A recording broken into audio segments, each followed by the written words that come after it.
Geek Therapy Radio.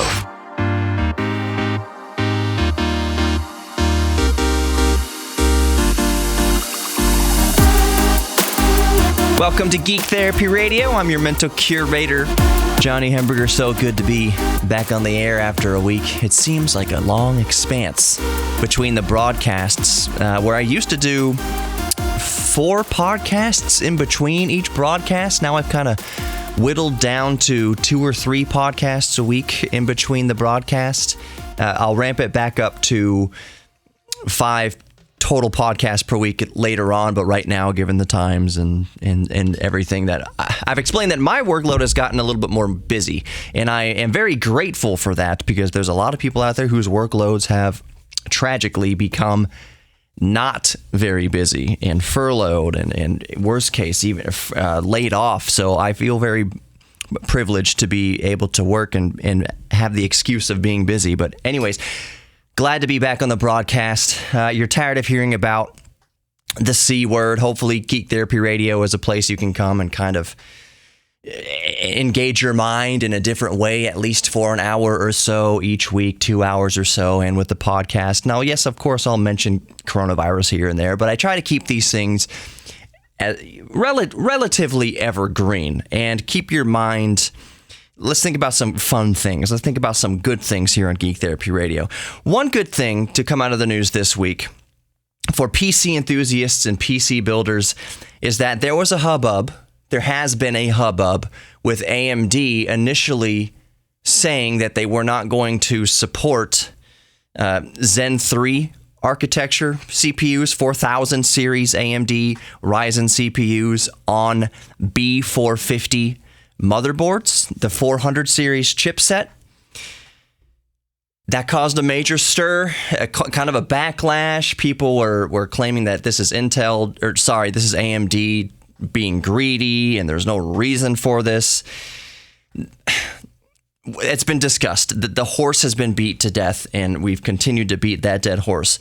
The turnaround from this, though, is that AMD came out and said, yes, we will figure out a way now to support 4000 series processors and Zen 3 architecture processors on 400 series motherboards. So those of you, I would wager probably the vast majority that have gone to AMD, that have built a new PC and gone over to AMD, are probably, for the most part, and I don't know if it's the most part as far as 55% to 45%, or if it's 80% to 20%, what the percentage is. But I would imagine most of you, even if it's just one more than the other, are on the B450 chipset. It's a more budget entry point to get into AM4 architecture.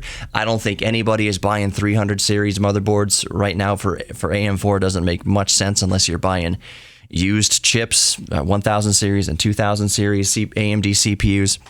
But the most of you are on B450. So this is going to be a relief to most people, I would wager, on B450, that if you are waiting for Zen 3 4000 series AMD Ryzen processors, there is hope that you still have an upgrade path on the AM4 socket with the 400 series motherboard chipsets. That said, there are still a lot up in the air.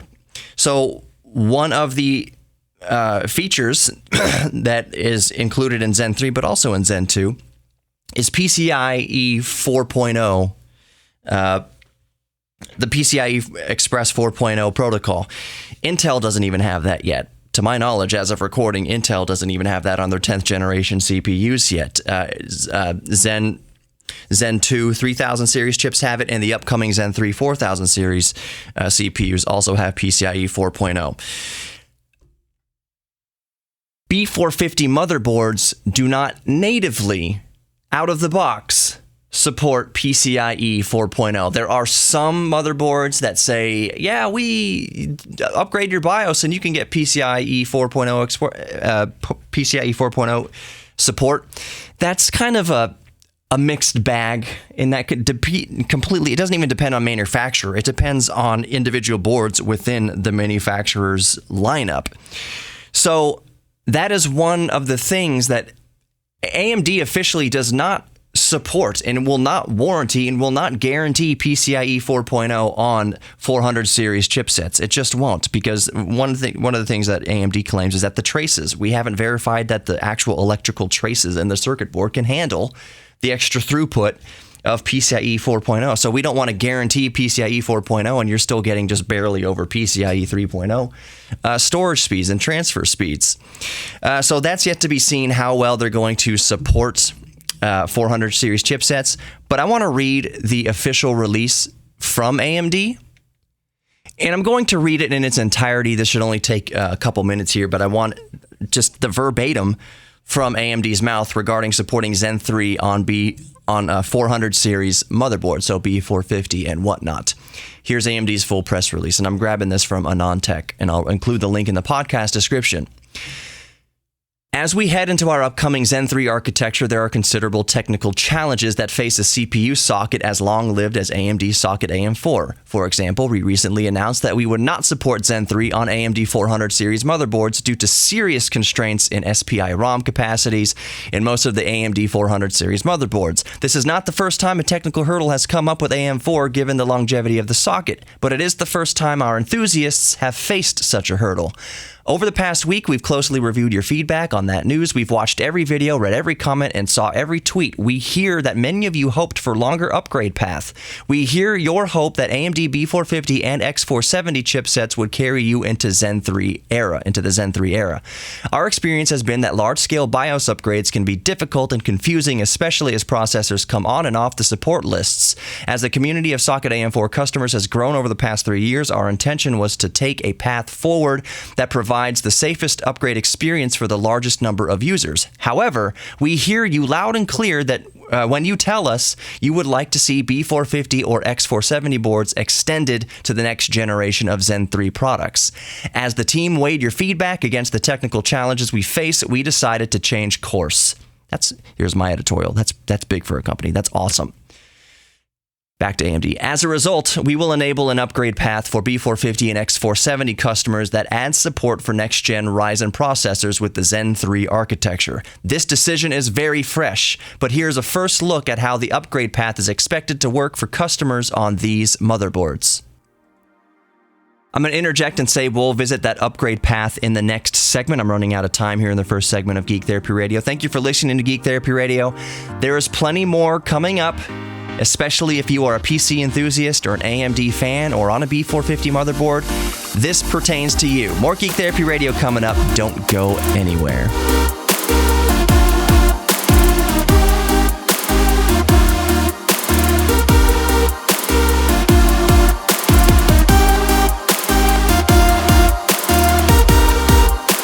Welcome back to Geek Therapy Radio. I'm, of course, your mental curator, Johnny Hemberger. Make sure you go check out the Geek Therapy Radio podcast on the iHeartRadio app or your favorite iHeartRadio app. Yeah, on the iHeartRadio app or your favorite iHeartRadio app.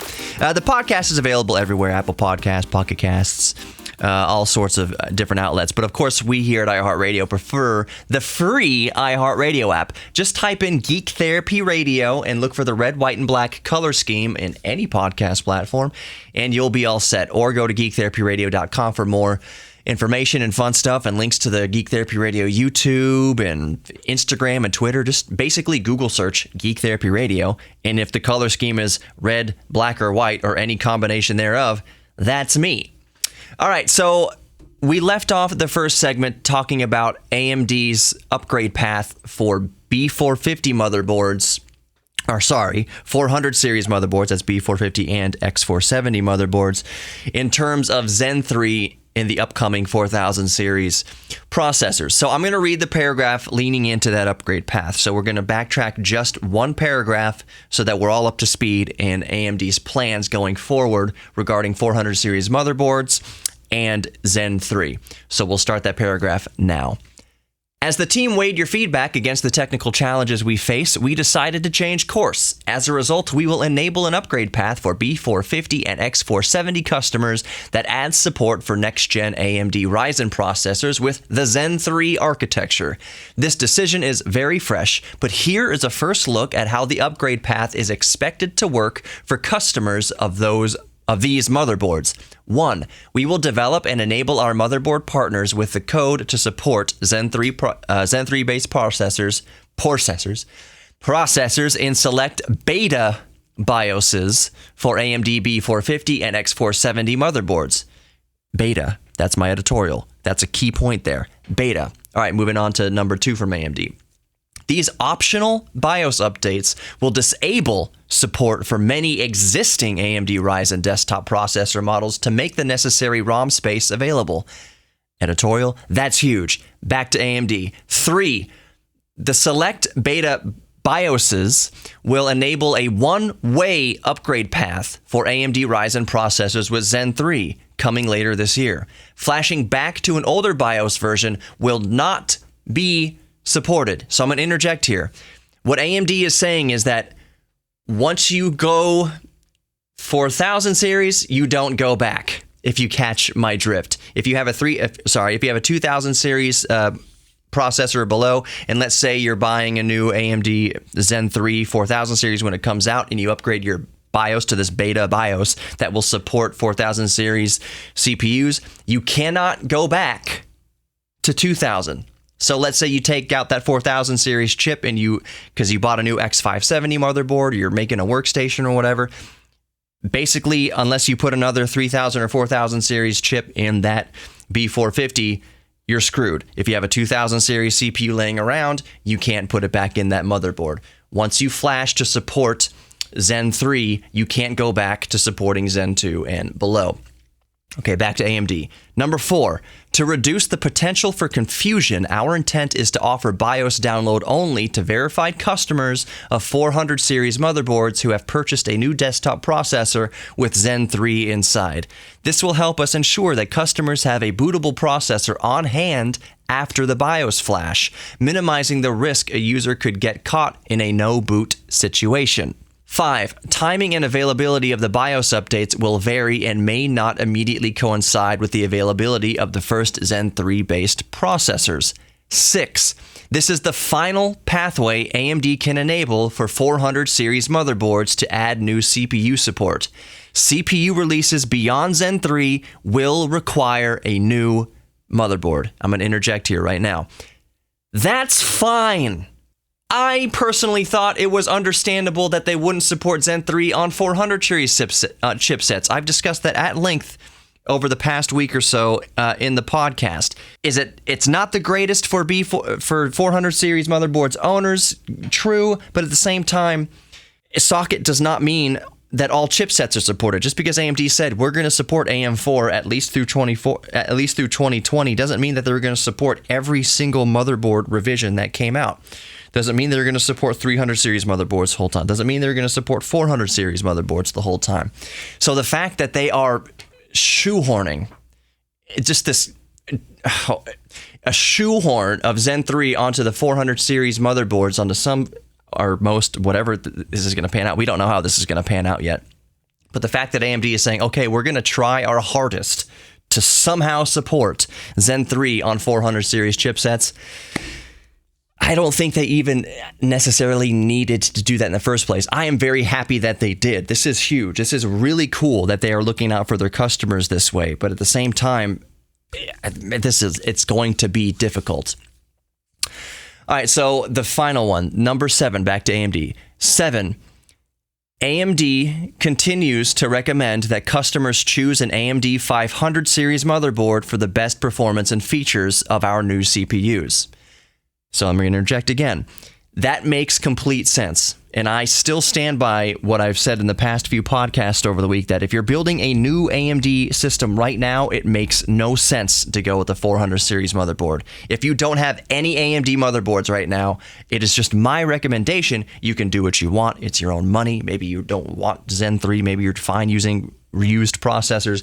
But if you're building a new system right now and you want the best compatibility going forward, don't even look at 400 series motherboards. Wait for the B550 to come out this June. Hopefully it's going to come out in June, or get an X570. I know for a fact, since I just did my build, and I'll talk about my AMD build probably in the coming segments here, my overclocking and what I found and everything. But I know X570 is very hard to come by. I had to wait a couple weeks when I ordered mine, and I went back to check Amazon just now before recording. They are completely out of stock again. Now, maybe not every manufacturer, but my MSI motherboard is completely out of stock. It's slim pickings for X570. People building new AMD builds right now are going with 500 with the X570. B550, which is going to be the budget 500 series board, is supposed to come out in June, and I would say wait for that also. Either way, you're going to be waiting. If you want an X570 motherboard, odds are you are going to be waiting for that to be restocked as well. So you might as well, if you're going to do a budget build with future compatibility, if you're going to be waiting for an X570 anyways, and you want to save some money, you might as well just wait for B550 as well in the next few days, really is what it amounts to in June. Sorry, I'm not keeping this evergreen. So I still keep that recommendation. Building a new AMD CPU or a new AMD build right now, don't even look at 400 unless you're fine with using used CPUs and limiting your upgrade path to Zen 3. For future-proofness, wait for a B550, or if you can get your hands on an X570. Okay, let's go back to AMD now. This is AMD. There are still many details to iron out, but we've already started the necessary planning. As we get closer to the launch of this upgrade path, you should expect another blog just like this to provide the remaining details and a walkthrough of the specific process. At CES 2017, AMD made a commitment we would support AMD socket AM4 until 2020. We've spent the next 3 years working very hard to fulfill that promise across all 4 architectures. So that would be, what would that be? All 4 architectures. I gotta admit, I'm a little bit confused by that statement of across 4 architectures, supporting AM4 across 4 architectures. By my count, there's 3, unless they're counting one of the chipsets a different architecture, and maybe they are, but the chipsets that AM4 has supported thus far are A320, B350, B450, X370, X470, and X570. Actually, that makes B550 would possibly be the next architecture. There's plenty of architecture. It's all on AM4. AM4 has been supported wonderfully by AMD in my book thus far, as well as it could be. But yeah, let's continue this sentiment. So I'm going to start that sentence over again, that paragraph over, this last paragraph. At CES 2017, AMD made a commitment we would support AMD socket AM4 until 2020. We've spent the next 3 years working very hard to fulfill that promise across 4 architectures, plus pioneering use of new technologies like chiplets and PCIe Gen 4. Thanks to your feedback, we are now set to bring Zen 3 to AMD 400 series chipsets. We're grateful for your passion and support of AMD products and technologies. 400 series motherboard owners, rejoice. More Geek Therapy Radio coming up. I'm going to talk about my experience overclocking the 3900X. Don't go anywhere.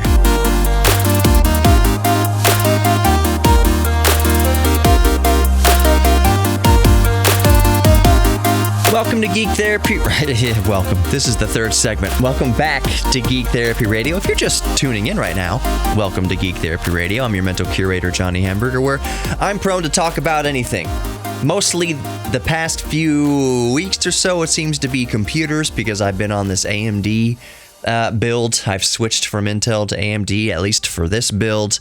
And yeah, I've been all about building computers. But on this show, I might be talking about trains from time to time, airplanes, RC aircraft, art, Bob Ross, whatever you're into. My wife is knitting right now because we're expecting, as I announced last week. So she's knitting a blanket for our first child. And that reminds me, I need to really pound the pavement, get some more sponsors for Geek Therapy Radio. Having a baby has a way of lighting the fire under a father's butt to provide. So if anyone, if you're listening, you have a small business or whatever you'd like to promote on Geek Therapy Radio, you can shoot me a line. I'm not too shameless to say, put that out there. We can discuss. Just go to geektherapyradio.com to get in touch with me, or you can email me, geektherapy@iheartmedia.com. It's a shame that I'm not telling listeners about more local businesses.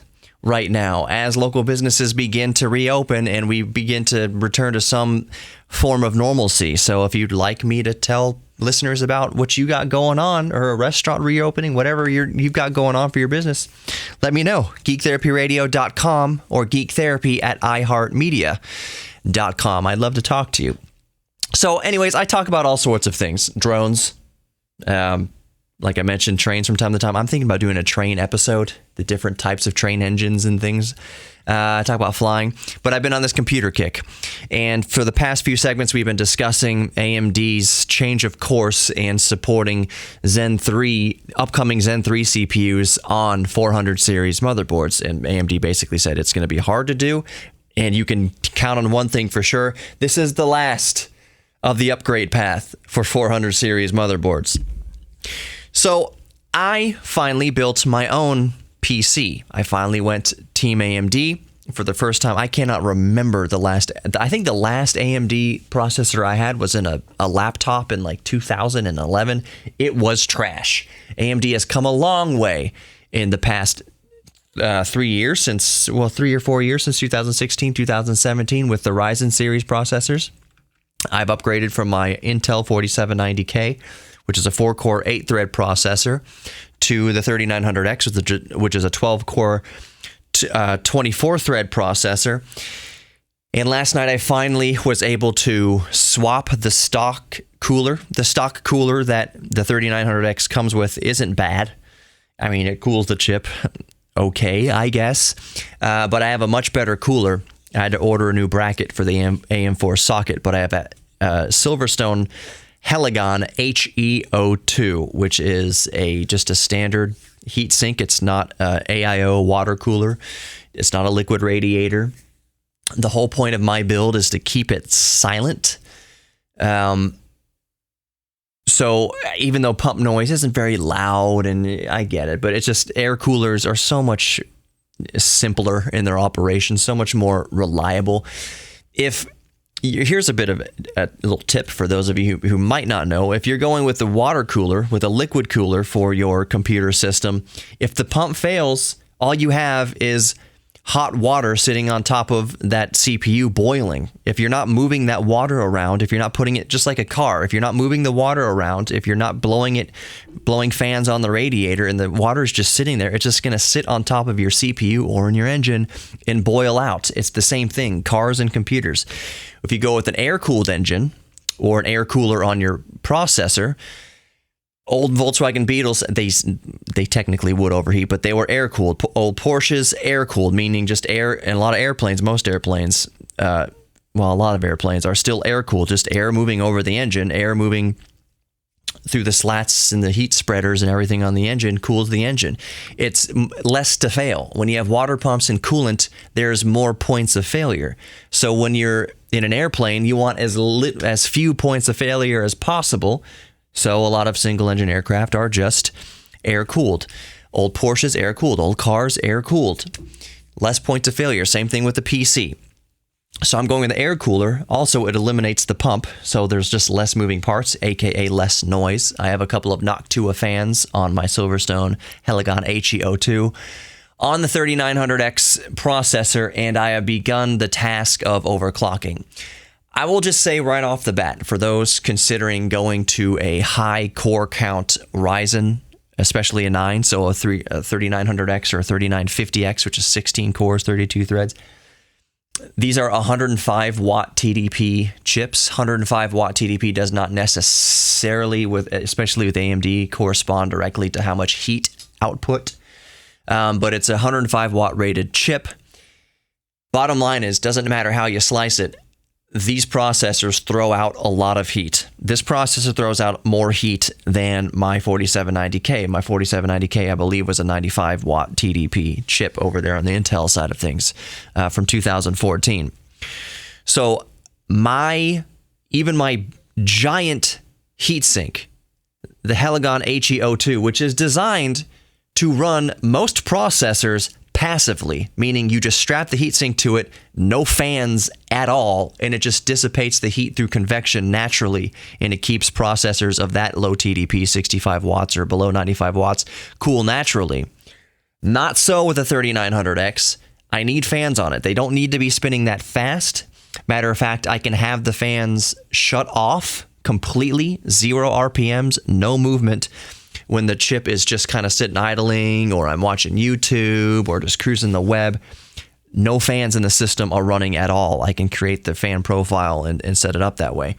And I can have the fan start spinning up when it gets over 60 degrees, 65 degrees Celsius. They're about 70 degrees Celsius to keep things cool when I'm doing something intensive like rendering out a video project or gaming. But even gaming, there's not a lot of games that really hit the CPU that hard. There are some games that do, obviously, but most games don't really hit the CPU that hard, especially multi-core CPUs. So I had the fans set to silent. Now, here's my overclocking journey, because I have the overclock going with the fan set to silent in most use case scenarios. With the overclocking, I thought that I would be able to get 4.3 gigahertz across all 12 cores and stay within thermal limits. My thermal limits, and this is just me personally, what I'm setting for my performance overclock, is I want to keep the thermals under 85 degrees Celsius. And I know a lot of people listening right now, a lot of PC builders think, well, 85, that's hotter, that's warmer than I'd allow it. Well, it's still, to me, it's 10 degrees below the 95C limit of 3900X. That's what AMD says it is anyways, 95. So it keeps me below that limit. I prefer to keep it around 75 degrees Celsius. That is ultimately my target, but I'm finding that it's hard. I can't get the overclock I want at 75 degrees with the cooler that I have. Now, I haven't gone through and adjusted the voltages of every little nitpicky thing. Basically, I'm just doing the V-core and maybe one or two other things. So I've settled on the overclock I was able to achieve was not 4.3 gigahertz across all 12 cores. As it stands right now, and it bears more tweaking, I can do things to increase airflow in my case. That might help cooling a little bit to bump these up. But I have my voltage set at 1.25 on the V-core, and I'm able to get the first die with 6 cores at 4.2 all cores, and then the second die at 4.1 all core. That's still a 200 megahertz and 100 megahertz boost over stock. Stock at full bore AMD 3900X is around 4 gigahertz across all 12 cores. I've been able to push it to 4.2 on 6 cores and then 4.1 on the other 6 cores. And searching around and doing my research and keeping it below 85 degrees. That's a decent overclock. I should clarify that that's a good overclock for Ryzen 9, for 3000 series Ryzen 9s. Absolute maximum. I've been looking around. If you won the Silicon lottery, you could theoretically, if you have a really good 240 rad liquid cool setup, you could push as high as 4.4 gigahertz on some cores and 4.3 gigahertz on other cores. And that's pushing the absolute limits of the best 3900Xs that are out there. So me achieving 6 cores at 4.2 and the other 6 at 4.1, I'm satisfied with that. I still think there's a little wiggle room there. I still think I can push those frequencies up a little tiny bit, maybe push the voltage up a little bit from 1.25 if I increase the airflow. And one of the ways I'm going to do that is to take out as many hard drives as possible, the spinning platters at least, and put them in a network attached storage situation, a NAS, and just have the hard drives on my home network to access and just keep nothing but solid state. Free up that airflow, take the hard drive cage out, and just get more convection, more air moving through the case. I think I can maybe push it to 4.3 and then 4.1, possibly. But we'll see. And that's the fun, is constantly tinkering with it. More Geek Therapy Radio coming up. Don't go anywhere.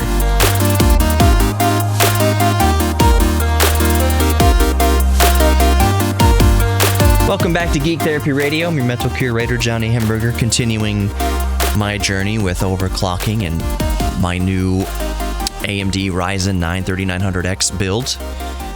To go over some of the specs a little bit more, I'm on an MSI MPG Gaming Plus motherboard, X570 motherboard. the processor, that 3900X, of course. The heat sink, I have the Silverstone HEO2 or Heligon HEO2. It is designed to be a passive cooler, meaning no fans if your chip is below 65 watts. The 3900X is rated at 105 watts. Stock settings, you can go into Ryzen Master, which is an awesome utility, and the only utility as of recording you should be using to even attempt to modify anything with your CPU, so overclocks, undervolts, whatever you're going to do. Ryzen Master is great software, and it's free. You just download it from AMD, and it's wonderful. Unlock the full potential of your processor and other features of your system, RAM and whatnot. So, under stock setting, leaving everything to auto, and what I said, when you leave everything to auto, 3900X generally, even on the stock cooler, goes to 4.0 gigahertz on all cores, 4 gigahertz across all cores, and that sucker bakes. It bakes under stock settings. Over 95, when it touches 95 C, it'll automatically thermal throttle itself. I saw the wattage output on at least according to the master software, Ryzen Master software, was over 110 watts. And this is a 105 watt chip. It was pushing it to 110 watts.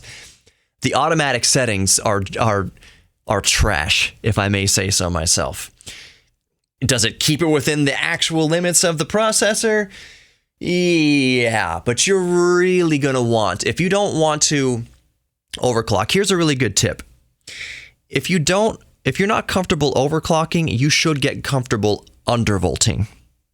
Undervolting is very simple, and you can do it with Intel processors easily using Intel's, what do they call it? Oh gosh. Oh right, the Intel Extreme Tuning utility. That's within the operating system. That's within Windows 10. You can also do it, Windows 8 or whatever. It's within the operating system. You can also undervolt in the BIOS, and I'm talking about Intel right now. Undervolting in the BIOS with AMD chips right now is it's a mess. It is not recommended to do that. But with Intel, using the Extreme Tuning utility, get comfortable with undervolting.